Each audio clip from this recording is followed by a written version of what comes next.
So I'm going to start this video with a trigger warning. Yes, a crystal was harmed in the making of this video.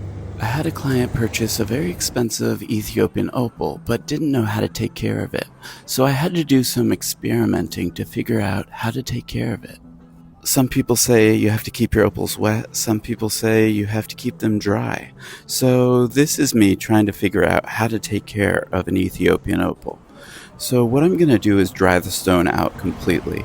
I put the stone in the back of my truck so that it would sit in the sun and dry out for a few hours. So this is me checking on the opal after it's been outside in the sun for about 6 hours. You can see the clear parts have started to go white, and there's been a few little fractures in the stone. But then I forgot about it and I drove home. It was still in the back of my truck when I got home. So I looked at it and it was quite a bit darker. You see how the clear parts had turned white and there's a lot of reds coming out.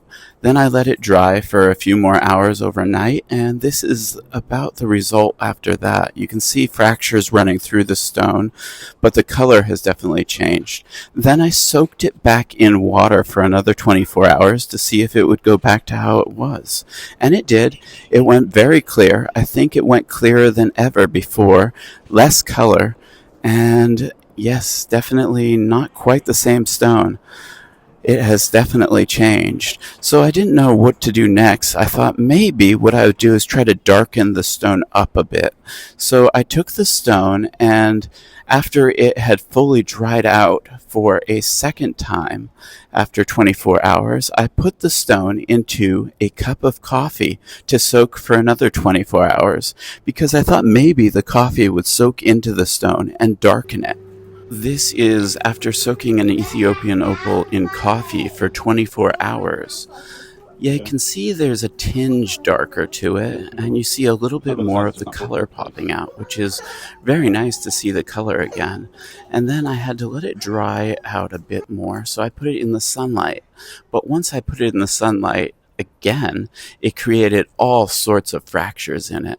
And I left it to dry overnight, and the next morning it was kind of crumbly. It fell apart into different little pieces. The pieces were beautiful, but it definitely broke into little pieces. I thought I would soak it in water one more time to see what it would look like after it had fully dried out. And this is after 24 hours of soaking in water after it fully dried out. So a lot of the color has changed, and it has definitely become a different stone. Look at that. Very, very different.